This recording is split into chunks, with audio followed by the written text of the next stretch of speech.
Good morning students. कैसे हैं आप लोग? देखिए, इसके पहले इस वीडियो का पार्ट वन जो है आपको बता चुके हैं, और इसका पार्ट वन का वीडियो आप लोग को देखना है, इसका लिंक जो है आपको डिस्क्रिप्शन में नीचे दिया गया है, वहां से आप लोग देख सकते हैं। तो आज हम लोग पढ़ेंगे पार्ट टू। ठीक है, तो उसके आगे का हम लोग वीडियो स्टार्ट करते हैं। कहां से? देखिए, टॉपिक हमारा है अवतल दर्पण द्वारा प्रतिबिंब का बनना, जिसका इंग्लिश ट्रांसलेशन होता है formation of image by concave mirror. Concave mirror के बारे में हम लोग डिस्कस कर चुके हैं पहले से ही। ठीक है, तो अब देखिए, formation of image by concave mirror होता क्या है। मतलब इमेज कॉनकेव मिरर के द्वारा कितने पोजीशन में बनता है। ठीक है, तो वो हमारा 6 पोजीशन होते हैं कॉनकेव मिरर में, जो कि इमेज बनते हैं 6 पोजीशन में बनते हैं कॉनकेव मिरर के द्वारा। तो 6 पोजीशन को हम लोग जो है सीरियल वाइज पढ़ा जाएगा। तो जिसमें से पहला पोजीशन आपका आता है, देखिए, when object at infinity. When object at infinity, ये आपका पहला पोजीशन होता है। तो ये जब कोई ऑब्जेक्ट इंफिनिटी पे होता है तो इसका इमेज कहाँ बनता है, इसके बारे में हम लोग डिस्कस करेंगे। तो लिखा है when object situated at infinity then its image form at principal focus. This image is real and inverted and highly diminished. इसका मतलब ये होता है जब कोई भी ऑब्जेक्ट इंफिनिटी पे होता है तो उसका इमेज बनता है प्रिंसिपल फोकस पर, और यह इमेज होता है real and inverted and highly diminished, मतलब बहुत ही छोटा बनता है, एक पॉइंट साइज का ये इमेज बनता है। ठीक है, तो इस तरह से ये हो गया आपको पहला पोजीशन। इसका रे डायग्राम यहाँ पे दिया हुआ है। देखिए, यहाँ पे इन्फिनिटी पे एक ऑब्जेक्ट है, यहाँ से रेस जा रही हैं और यहाँ पे इसमें से रिफ्लेक्ट होकर के एफ से निकल रही है। ठीक है, तो यहाँ से जितनी भी रेस जाती हैं वो सारे एफ से रिफ्लेक्ट होती हैं और आके एक एफ पे मिलती हैं, तो यहाँ पे इसका इमेज बन जाता है, और ये इमेज होता है real and inverted and highly diminished. ठीक है, मतलब हाईली डिमिनिश्ड का मतलब होता है बहुत ही छोटा। ठीक है, तो आशा करता हूँ कि आप लोग को ये टॉपिक समझ में आ गया हो। बहुत ही आसान टॉपिक है, इसको आप लोग अच्छे से समझ सकते हैं। तो उसके बाद से हमारा नेक्स्ट टॉपिक क्या आता है, देखिए, लिखा है when object between infinity and the centre of curvature. When object between infinity and centre of curvature. तो अब देखिए, इसके पहले वाले पोजीशन में ऑब्जेक्ट कहाँ था? सी के बगल में था, मतलब बहुत दूर था, इनफाइनाइट पे। सी के बगल में भी नहीं मानेंगे, बहुत दूर था, ऑब्जेक्ट से बहुत दूर था। ठीक है, सॉरी, मिरर से बहुत दूर था। तो अब इस ऑब्जेक्ट क्या करेंगे, धीरे धीरे मिरर के पास लाएंगे। तो दूसरा पोजीशन हमारा हो जाता है when object situated between C and infinity. Next वाला पोजीशन आएगा, तो ये है क्या, देखिए यहाँ पे नेक्स्ट वाला पोजीशन, यहाँ पे क्या है, when object between infinity and centre of curvature. मतलब सेंटर ऑफ कर्वेचर सी होता है और इंफिनिटी इधर होता है, तो इंफिनिटी और सेंटर ऑफ कर्वेचर में ऑब्जेक्ट आएगा तो उसका इमेज कहाँ बनेगा, इसको भी हम लोग देख लेते हैं। क्या लिखा है, when object between infinity and centre of curvature then its image for between principal focus and the centre of curvature. This image is real and inverted and diminished. थोड़ा सा मिरर को सेंटर ऑफ कर्वेचर के पास आए, मतलब mirror से थोड़ा सा infinity था, अब इन्फिनिटी से थोड़ा सा उसके पास लाएंगे। जब थोड़ा सा पास लाएंगे तो ये जो इमेज हमारा बन रहा था एफ पर, वो भी थोड़ा सा क्या हो जाएगा, इधर आ जाएगा। तो अभी एफ पे बनना था, तो अब सी और एफ के बीच में बनेगा। अभी देखिए, इसको मैं पिक्चर के थ्रू आपको समझा देता हूं, लेकिन इसका सारा रे डायग्राम हम लोग एक दूसरे वीडियो में बनाएंगे और सीखेंगे, तभी इसको ऐसे ही आप लोग सीखिए और समझिए। ठीक है, तो इसका इमेज कहां बन रहा है, सेंटर ऑफ कर्वेचर और प्रिंसिपल फोकस के बीच में, और ऑब्जेक्ट कहां है, सेंटर ऑफ कर्वेचर और इंफिनिटी के बीच में। ये दूसरा पॉइंट हो गया। फिर आते हैं तीसरे पॉइंट पे। तो तीसरा पॉइंट क्या होता है, देख लीजिए यहाँ पे तीसरा पॉइंट। तो तीसरा पॉइंट क्या है, when object at centre of curvature. When object at centre of curvature. अब देखिए, अभी ऑब्जेक्ट कहां था, पहला पोजीशन में ऑब्जेक्ट था इंफिनिटी पे, फिर आया इंफिनिटी और सेंटर ऑफ कर्वेचर के बीच में, अब आ गया सेंटर ऑफ कर्वेचर पे। तो अब ये सेंटर ऑफ कर्वेचर सी पर आ गया। तो अब बात ये होता है कि जब ये सेंटर ऑफ कर्वेचर सी पे आ जाता है तो इसका इमेज बनता कहाँ है। ठीक है, तो अब हम लोग उसके बारे में जानेंगे कि जब वो सेंटर ऑफ कर्वेचर पे आया था ऑब्जेक्ट, तो इमेज कहाँ बनता है। तो लिखा है when object situated at centre of curvature then its image form at centre of curvature. This image is real and inverted and same size of the object.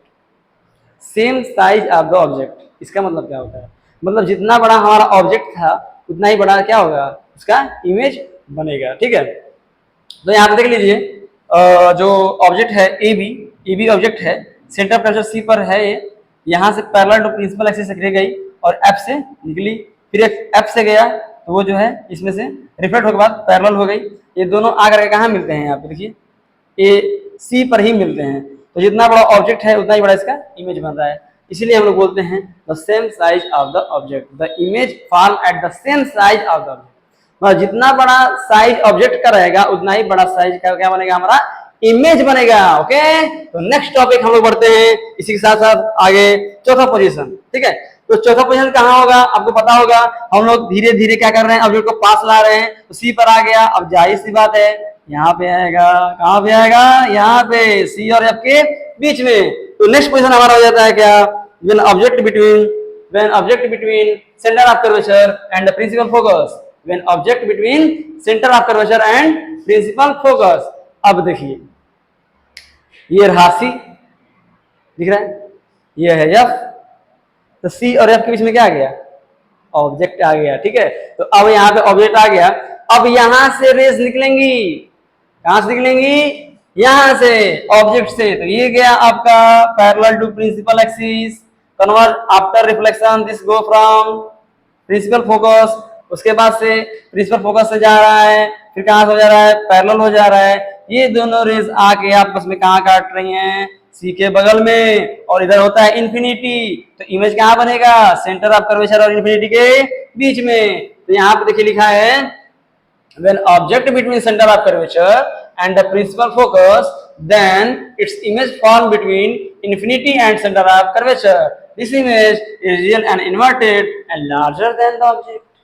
Larger than the object मतलब object से बड़ा बनता है। ठीक है, देखिए यहाँ पे ऑब्जेक्ट छोटा है, यहाँ पे बड़ा हो गया। तो इस तरह से हम लोगों ने 4 पोजीशन पढ़ा। अब बढ़ते हैं हम लोग नेक्स्ट पोजीशन पे। नेक्स्ट पोजीशन क्या है देख लीजिएगा, नेक्स्ट पोजीशन क्या है आपका, when object at principal focus, when object at principal focus। Start कहां से किए थे, कहां आ गए, इन्फिनिटी से स्टार्ट किए थे, फिर कहां आ गए, एफ पर। ठीक है, तो अब ऑब्जेक्ट आ गया कहां पर, प्रिंसिपल फोकस पर। अब देखिए जो हमने पहला पोजीशन पढ़ा था, तो पहला पोजीशन ये था वे ऑब्जेक्ट एट इन्फिनिटी। तो जब ऑब्जेक्ट इन्फिनिटी पे था तो उसका इमेज बन रहा था कहां, प्रिंसिपल फोकस पर। तो अब बात ये आता है कि जब ऑब्जेक्ट प्रिंसिपल फोकस पे आ गया तो इमेज कहां बनेगा, उसका उल्टा बनेगा। तो कहां बनेगा, इन्फिनिटी पे। कहां बनेगा, इन्फिनिटी पे। तो यहाँ पे देखिए लिखा है when object at principal focus then its image form at infinity, this image is real and inverted and highly enlarged। highly enlarged मतलब होता है बहुत ही बड़ा।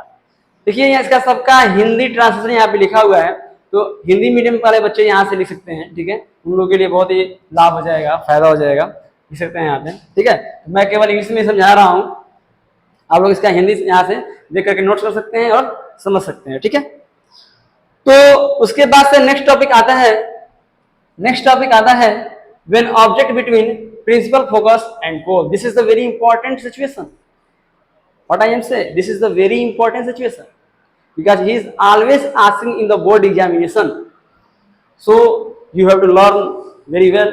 इसको आप लोग को अच्छे समझना चाहिए। ठीक है, तो when object between principal focus and pole, जब ऑब्जेक्ट प्रिंसिपल फोकस और पोल के बीच में आ गया तब इसका इमेज कहाँ बनेगा। देखिए यही एकमात्र इकलौता ऐसा पोजीशन होता है जिसमें जो इमेज होता है वो वर्चुअल बनता है। ठीक है, तो यहाँ पे देखिए लिखा हुआ है when object between principal focus and pole then its image form behind the mirror, this image form behind the mirror, behind the mirror। देखो इसे पीछे बन रहा है बाबू, यहाँ पे देखो, यहाँ पे। ठीक है, behind the mirror, this image is virtual and erect, this image is virtual and erect। देखो अभी सब पढ़ रहे थे real and inverted, real and inverted, लेकिन क्या हो गया, वर्चुअल एंड इरेक्ट। मतलब ये हो गया आपका virtual and erect. And the larger than the object, object था इतना छोटा, बढ़ गया इमेज इतना बड़ा। ठीक है, तो ये इमेज बहुत ही बड़ा बनता है। ठीक है, तो हम लोगों ने इस तरह से पढ़ा formation of image by, formation of image by concave mirror. There are 6 position in the formation of image by concave mirror. 6 position हम लोगों ने अच्छे से पढ़ लिया, समझ लिया। उसका रे डायग्राम जो है यहाँ पे सबका देखिए बना हुआ है, आप लोग डायग्राम में थोड़ा समझ सकते हैं, ठीक है। अब यहाँ पे देखिए, यहाँ पे ऑब्जेक्ट है, ठीक है। तो यहाँ से रेस निकलेगी, फिर यहाँ पे देखिए जब रिफ्लेक्ट हो रही है यहाँ से ऐसे गया, फिर इसी पथ पे वापस आ गया, है कि नहीं। यहाँ पे ऐसे डॉट पीछे बढ़ाएंगे, ठीक है। और फिर एक यहाँ से गया, ये क्या हो गया आपका, ये पोल से जा रहा है। आपको पता है ये कोई रे पोल से जाती है, पोल से तो जितने एंगल पे जाती है उतने एंगल पे रिफ्लेक्ट हो जाती है। तो यहाँ पे इसको डॉट पीछे बढ़ा देंगे, किसी पीछे बढ़ा देंगे, तो यहाँ पे इसका क्या बन जाएगा, वर्चुअल इमेज बन जाएगा, ठीक है। इस तरह से हम लोग 6% पढ़ लिया। फिर हम लोग बढ़ते हैं नेक्स्ट टॉपिक पे। तो नेक्स्ट टॉपिक हमारा क्या है, देखते हैं। Formation of image by convex mirror. Formation of image by convex mirror. तो कॉन्वेक्स मिरर के द्वारा भी इमेज बनता है। कितने पोजीशन में, only 1 position. How many position, only 1 position. अब देखिए तो ये क्या होता है, आप लोग को दिख रहा होगा, object at between infinity and pole. Pole और इंफिनिटी जो कहीं पे रख दे, आप कहीं रख दीजिए, कितना हो दूर पर रखिए, कॉन्वेक्स मिरर इमेज हमेशा वर्चुअल बनाता है, ये याद रहे।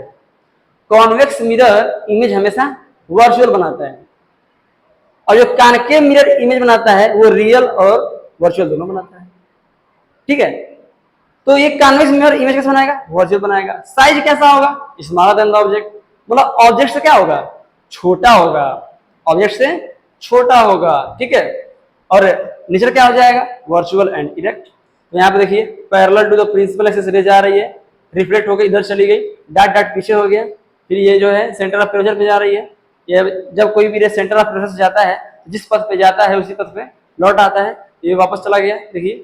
अच्छा डॉट डॉट पीछे बढ़ाएंगे तो यहाँ पे ये इंटरसेक्ट हो रहा है, तो यहाँ पे इसका क्या बन जाता है, इमेज बन जाता है। तो अब बात ये आता है, कभी क्वेश्चन पूछता है कि बेटा ये बताओ कि ऐसा कौन सा मिरर है, ऐसा कौन सा मिरर है जो ऑब्जेक्ट का बड़ा इमेज बनाता है और वर्चुअल इमेज बनाता है, और ऐसा कौन सा मिरर है जो ऑब्जेक्ट का छोटा इमेज बनाता है और वर्चुअल इमेज बनाता है। ये चीज याद रहे। आप लोग कॉनकेव याद कर लीजिए और कॉन्वेक्स याद कर लीजिए।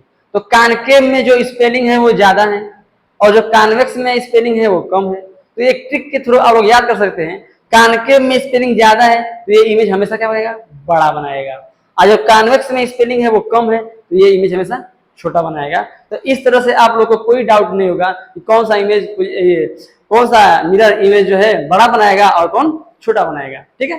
तो ये चीज आप लोग समझ सकते हैं। तो हमेशा कॉनकेव मिरर इमेज क्या बनाएगा, बड़ा बनाएगा, और जो कॉन्वेक्स मिरर बनाएगा इमेज हमेशा छोटा बनाएगा। तो इस तरह से हम लोग ने ये जान लिया। तो उसके बाद हम लोग बढ़ते हैं आगे। तो नेक्स्ट टॉपिक क्या है हमारा, ये तो हो गया। तो इस तरह से हम लोगों ने जितने भी कॉन्सेप्ट थे मिरर से रिलेटेड वो सारे हमने पढ़ लिए। तो अब हम लोग पढ़ेंगे इसी के साथ साथ मिरर फार्मूले पे। क्या, मिरर फार्मूला। देखिए यहाँ पे लिखा गया है गोली दर्पण के लिए यू वी और एफ में संबंध।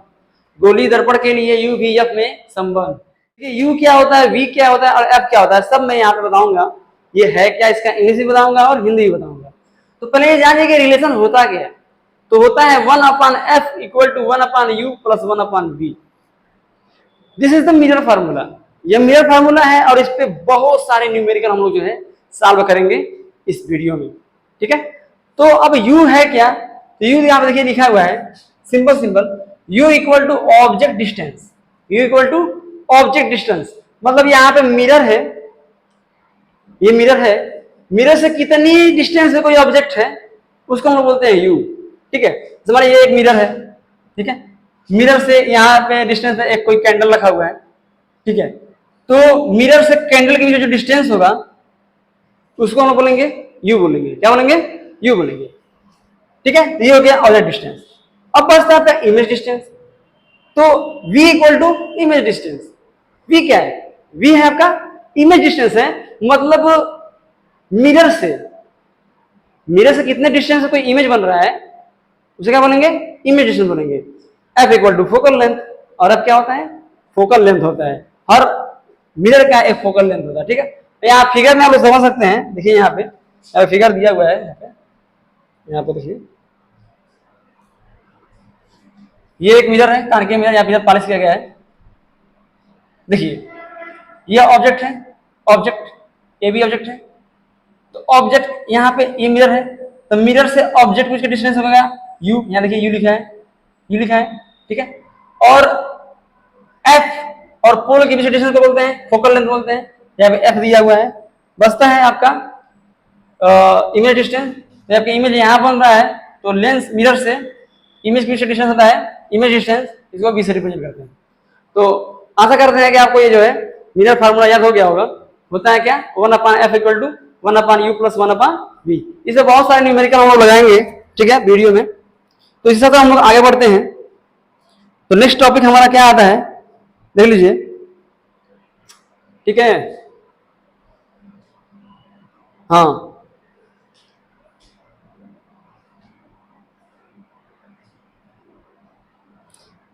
एक मैग्निफिकेशन का एक फार्मूला है, देख लीजिए।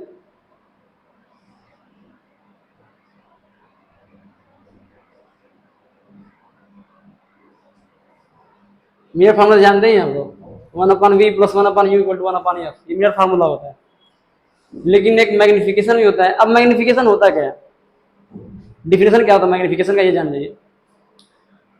The ratio of height of image to the height of the object is called magnification, ठीक है। तो ये आपका हो गया m equal to height of image, ठीक है, m equal to height of image upon height of object. Height of image को यहाँ पे v लिखा हुआ है, ठीक है। वैसे v को तो इमेज डिस्टेंस बोलते हैं और u को ऑब्जेक्ट डिस्टेंस बोलते हैं। तो यहाँ पे आपका v नहीं, हम मान सकते हैं कुछ भी, कोई भी वेरिएबल मान सकते हैं। आपको हाइट ऑफ इमेज को कुछ भी मान सकते हैं और हाइट ऑफ ऑब्जेक्ट को कुछ भी मान सकते हैं।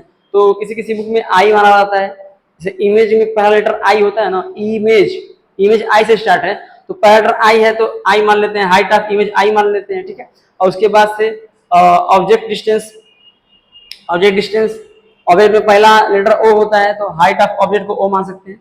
तो यहाँ पे M equal to I upon O भी होता है और माइनस बी बाई यू होता है, ठीक है। ये चीज हो गया। उसके बाद से हम नेक्स्ट टॉपिक पढ़ते हैं। नेक्स्ट टॉपिक क्या है,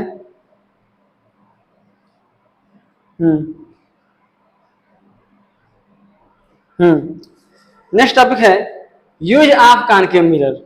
use of concave mirror, concave mirror का यूज कहाँ पे होता है, देखिए लिखा है use of concave mirror, saving and makeup mirror. Saving माने जानते हैं, मेकअप माने जानते हैं, जहाँ पे लोग सेविंग कराना जाते हैं, दाढ़ी बनवाते हैं, बाल बनवाते हैं अपना, वो सब चीज, हाँ वो हो गया। मेकअप मिरर, ये देखिए यहाँ पे जो भी लेडी वगैरह होती हैं मैरिज पार्टी में मेकअप वगैरह करती हैं, जाने से पहले मेकअप करती हैं, तो वहाँ पे भी यहाँ पे यूज होता है क्योंकि वो बड़ा इमेज बना कर दिखाता है। फिर डेंटल मिरर, डेंटल मिरर मतलब ये होता है कि जो भी दांत के डॉक्टर होते हैं वो सब भी अंदर का दांत देखने के लिए वो अपना कान के मिरर यूज करते हैं, यहाँ पे देख सकते हैं लगा हुआ है। और उसके बाद से कार हेडलाइट मिरर, जो कार की हेडलाइट में लगे होते हैं मिरर, उसको हम लोग बोल सकते हैं क्या, कान के मिरर होता है, ठीक है। इस तरह से कान के मिरर का यूज हो गया, ठीक है। उसके बाद से हम आते हैं use of convex mirror. Use of convex mirror, convex mirror का यूज क्या होता है देख लीजिए यहाँ पे, ठीक है। Convex mirror show a wide range of view with their smaller virtual image, मतलब जो कॉन्वेक्स मिरर होता है ना वो बहुत बड़ा एरिया कवर कर लेता है, तो बहुत सारे बड़े बड़े एरिया आ सकते हैं इसमें, एब्जॉर्ब कैच कर सकता है। तो वहाँ पर भी लगे रहते हैं, बड़े बड़े शोरूम में लगे होते हैं, ठीक है। कार का जो साइड मिरर होता है उसमें लगे होते हैं, यहाँ पे लिखा हुआ use in security mirror, security mirror में भी लगा रहता है इसका। Side view mirror in the car, side view mirror मतलब बगल में जो दोनों कार जो होते हैं ना, कार के बगल में लेफ्ट में राइट में जो मिरर लगे रहते हैं अगल बगल की चीज को देखने के लिए, उसमें भी लगे होते हैं हमारा, ठीक है। Side view mirror in the cars, ठीक है, ये चीज हो गया आपका। और उसमें लिखा रहता है object in the mirror are closer than the appear, हाँ वो चीज हो गया। तो इस तरह से हम लोगों ने पढ़ लिया कॉनकेव मिरर का यूज, कॉन्वेक्स मिरर का यूज, सारा टॉपिक हम लोगों ने क्लियर कर लिया, ठीक है।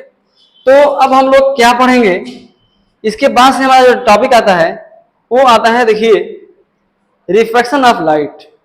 क्या आता है, रिफ्लेक्शन ऑफ लाइट। तो अब हम लोग का जो टॉपिक आएगा वो रिफ्लेक्शन ऑफ लाइट आएगा। अब हम लोग इसके बारे में डीपली क्या करेंगे, पढ़ेंगे।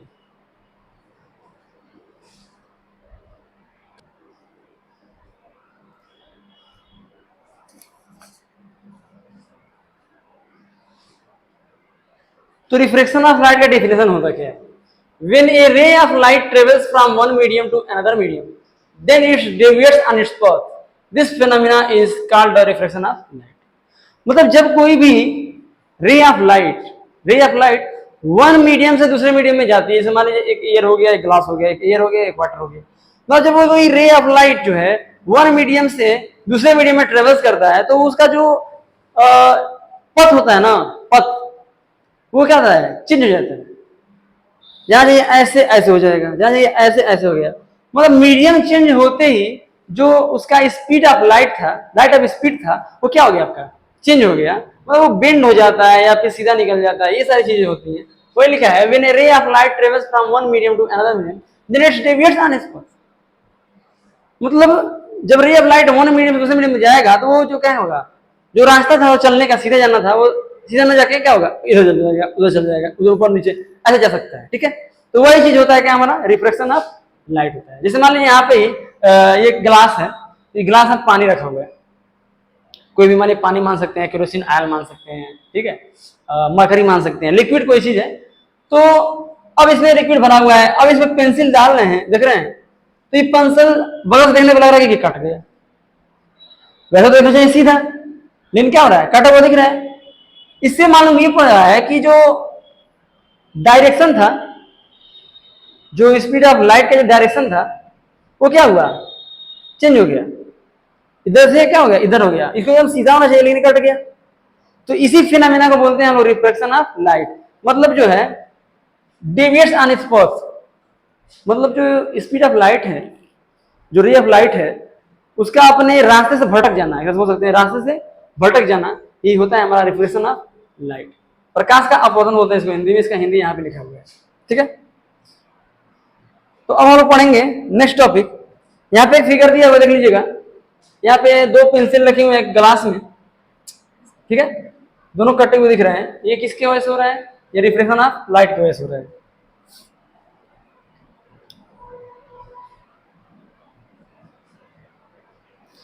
अब कुछ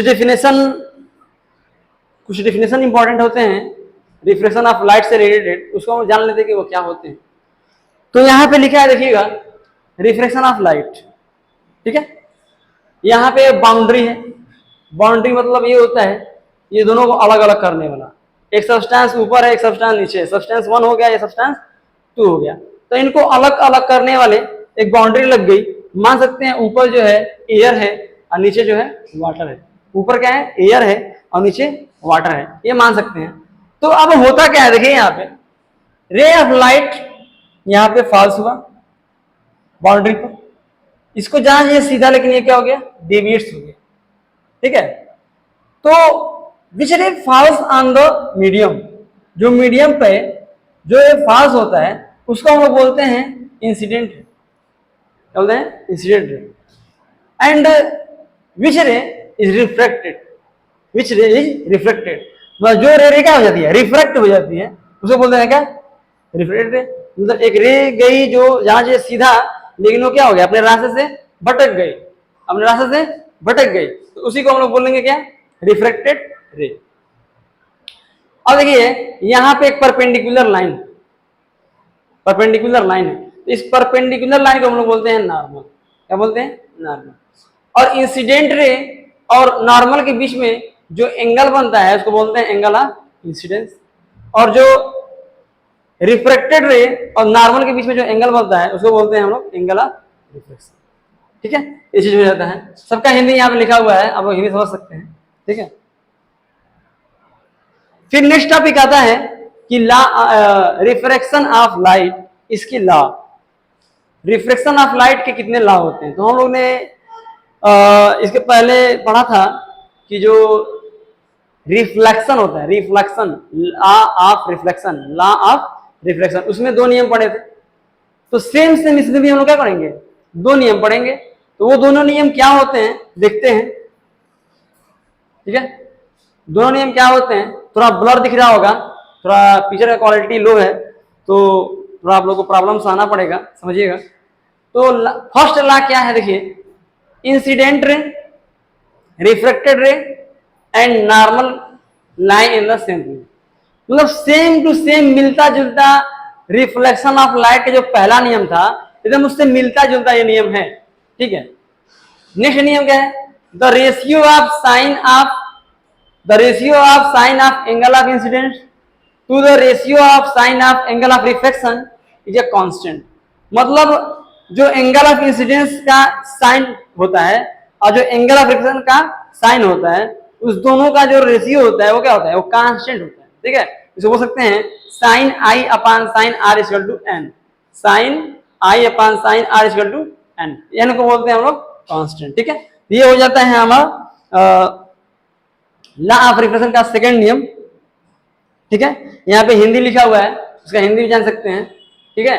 यहाँ पे उसका हिंदी लिखा है आपतित किरण अपवर्तित किरण दोनों माध्यम को अलग करने वाला पृष्ठ एक आपतन बिंदु पर अभिलंब तीनों एक ही तल में होते हैं कि दो माध्यमों के लिए तथा एक ही रंग के प्रकाश के लिए आपतन कोण की जिया और अपवर्तन कोण की जिया का अनुपात एक नियतांक होता है। जिया गलत लिखा गया है, आधा जो रहेगा सही कर लीजिएगा, ठीक है।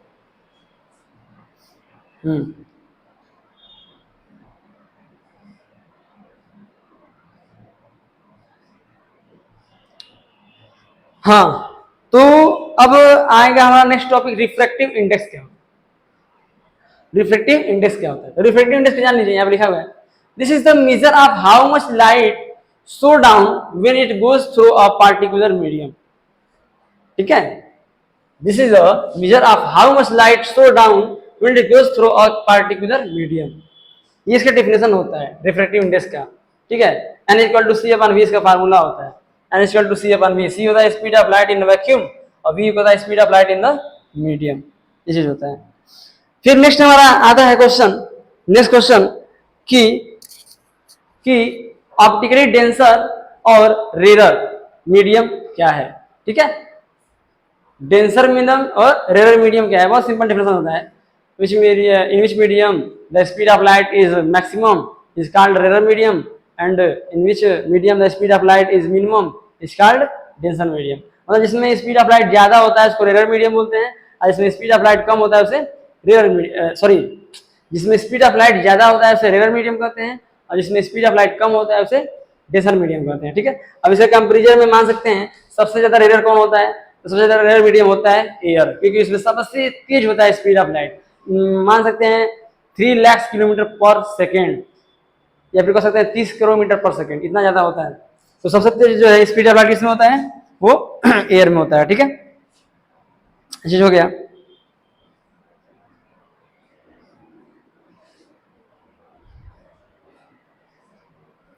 तो अब हम पढ़ेंगे क्रिटिकल एंगल। क्या? Critical angle. अब क्रिटिकल एंगल क्या होता है उसके बारे में हम जान लेते हैं। क्रिटिकल एंगल होता है क्या?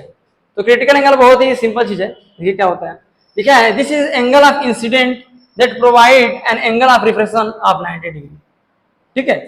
Angle of reflection is 90 degree, मतलब ये एक एंगल ऑफ इंसिडेंस ही होता है जो एंगल ऑफ रिफ्लेक्शन इसमें क्या होता है 90 डिग्री होता है। अब समझिए यहाँ पे एक फिगर आपको दिख रहा होगा, मैं इस फिगर थोड़ा बड़ा करता हूँ, तो बड़ा फिगर देखते हैं कि नहीं है, कहाँ है कहाँ है कहाँ है।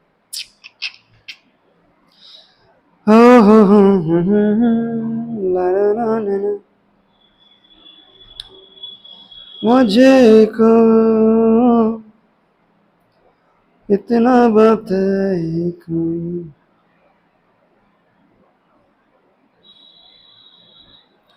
ऐसे तुझे से दिल न लगे कोई।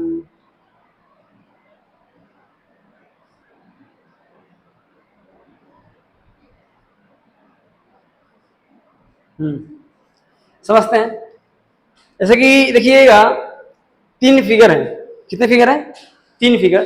तो क्रिटिकल एंगल होता क्या है? ये बहुत क्रिटिकल कंडीशन भी होता है, जानिए, ध्यान समझिएगा होता क्या है। तो यहाँ पे रे ऑफ लाइट यहां से इधर जा रही है,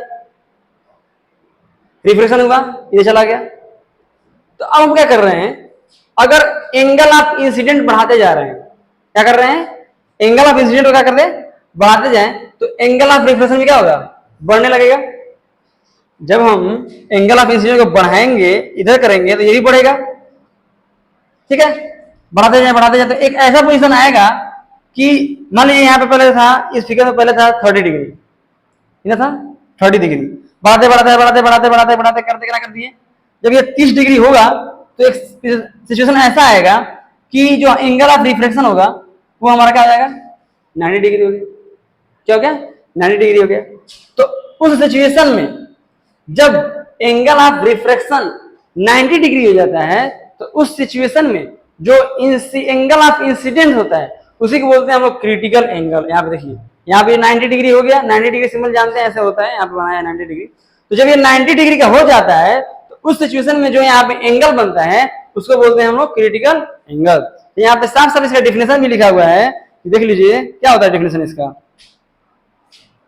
इसका डेफिनेशन लिखा हुआ है,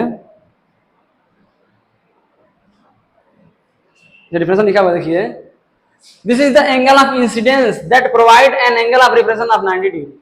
और जब एंगल ऑफ रिफ्लेक्शन 90 डिग्री हो जाता है तो जो एंगल ऑफ इंसिडेंस होता है उसे बोलते हैं हम लोग क्रिटिकल एंगल क्रांतिक कोण।